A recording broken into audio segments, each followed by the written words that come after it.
Dr. Christopher Duntsch was either a serial killer, a sociopath, or someone who was dangerously inept. Or he could be all three. Dr. Death was inspired by a Wondery true crime podcast about the spine surgeon's demise and terror. We've seen the first season, and now we're patiently awaiting the second season to see what it's got in store for fans. In today's video, we'll be discussing why Dr. Death Season 2 is about to change everything. What's next to come in Season 2? Dr. Death is a doctor who specializes in death. After injuring over 30 patients and killing 2 more, Dr. Duntsch was apprehended and sentenced to life in prison in Season 1, seeing that people who he ruthlessly murdered or maimed as a result of his purposely wrong surgeries receive justice. He'll now spend the rest of his life in prison, with Season 1 ending with the doctor in prison. We're wondering where the series can go from here and what might come in Season 2. Well, we've got just the answers. Season 2, we believe, will follow on the podcast's footsteps and tell a new story about some other killer. Season 2 of the podcast that inspired this series covers the story of oncologist Dr. Farid Fatah, one of America's largest healthcare fraudsters. He's the doctor who damaged the lives of countless people by administering chemotherapy to individuals who did not have cancer. We anticipate that the series will continue the tale that was started in the podcast like it did with the first season. Dr. Death will almost certainly return in a new season with a new cast.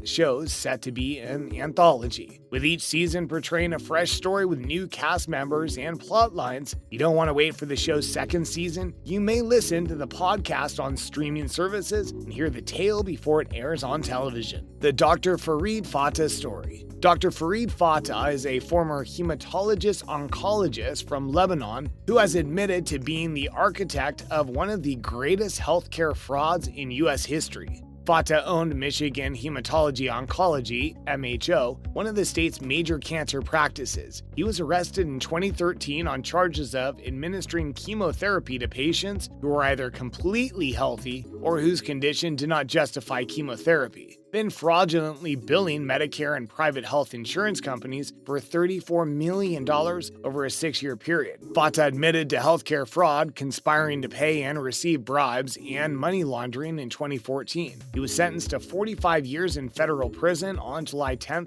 2015. Maggie Dorsey sued Fatah for malpractice in 2007, which sparked concerns about Fatah. Dorsey had been diagnosed with cancer in 2004 and had struggled to walk after 7 months of chemotherapy. She was then told she didn't have cancer. In 2009, the case was settled out of court. Fatah's most recent case occurred in 2013 when he diagnosed Monica Flagg, 54, with multiple myeloma, a cancer that required a lifetime of chemotherapy to survive. Flagg shattered her leg in 2 places in July 1st, just hours after her first session of chemo. At the time, Fatah was on vacation in Lebanon. So Mogley, one of MHO's doctors, met Flagg at the hospital that day and was astounded to see her lab results were entirely normal. He could determine Flagg's stats weren't consistent with an aggressive cancer patient, simply by looking at the chart as he described it. This is when questions regarding Dr. Fatah's diagnosis began to grow. After catching Fatah red-handed lying about the clinic's registration in a professional quality program, Mogley was already planning to depart MHO the following month. He felt compelled to stop Fatah after learning that a perfectly healthy woman was being treated with chemo. Mogley looked into MHO's patient records and discovered a slew of unethical and maybe criminal practices. On the basis of a tip from George Karache, an MHO office manager, the Federal Bureau of Investigation, FBI, was called in. Karache became suspicious after clinical staff and other doctors abruptly resigned and left the practice without explanation.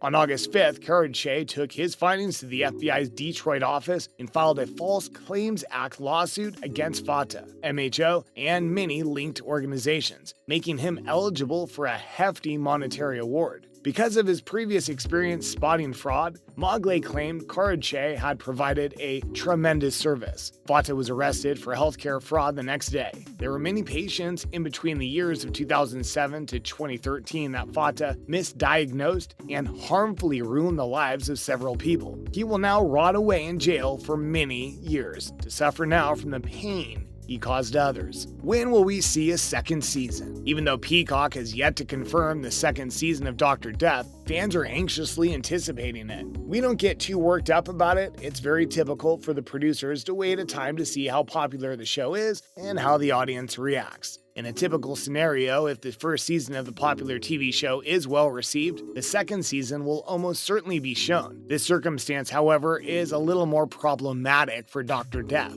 The show is based on a true crime, and the first season covered the majority of the story. While this indicates that Duntsch's story has come to a close, it does not imply that the program is finished. There was also a conclusion to Christopher Duntsch's story, and the podcast's second season will focus on the misdeeds of a different doctor, Dr. Fata. Peacock is also anticipated to purchase this story. So when are we gonna see Dr. Fata's story? The podcast's second season was released in 2020. We can anticipate the second season of the series airing in late 2022 or early 2023 if the purchasing period and filming time are factored in. Where can we watch Dr. Death? Netflix does not have Dr. Death available to watch. This is a Peacock original show. The first 3 episodes of the 8-episode limited series are now available to stream for free on the site, offering fans a taste of what's to come. To watch the rest of Dr. Christopher Duntsch's murder and maiming rampage, as well as the fight to stop him, you'll need to purchase Peacock Premium, which does come at a price, but believe me when I say it's well worth it. The story behind Season 1.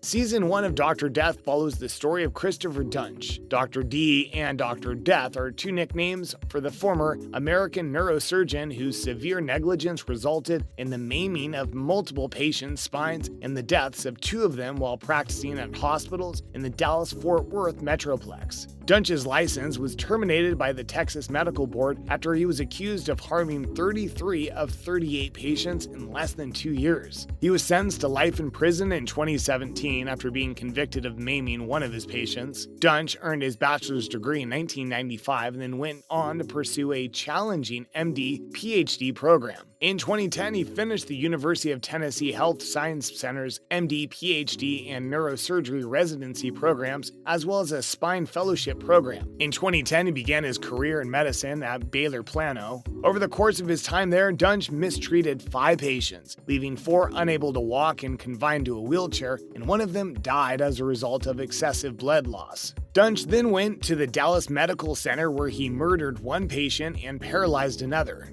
Duntsch got privileges at Southampton Community Hospital in Dallas after leaving Dallas Medical Center, and he also got a job at Legacy Surgery Center in Frisco. After conducting surgery on several patients, he abused them again, leaving some unable to walk and others dead from an operation they should not have perished from. Duntsch's medical license was revoked by the Texas Medical Board on December 6, 2013, as a result of his terrible misconduct. Duntsch then relocated to Denver, Colorado, and began a downhill spiral. After citing obligations totaling more than $1 million, he filed for bankruptcy. He was detained in Denver for DUI, taken to Dallas for a psychiatric examination during one of his visits to see his children, then arrested for shoplifting in Dallas. Mariette Ford, Kenneth Fennell, and Lee Passmore, 3 former Duntsch patients, filed separate federal complaints against Baylor Plano in March 2014, saying that the hospital let Duntsch perform procedures despite knowing he was a dangerous surgeon. Duntsch was arrested in Dallas in July 2015, about a year and a half after his license was revoked, and charged with 6 felony counts of aggravated assault with a deadly weapon, 5 counts of aggravated assault causing serious bodily injury, and 1 count of injury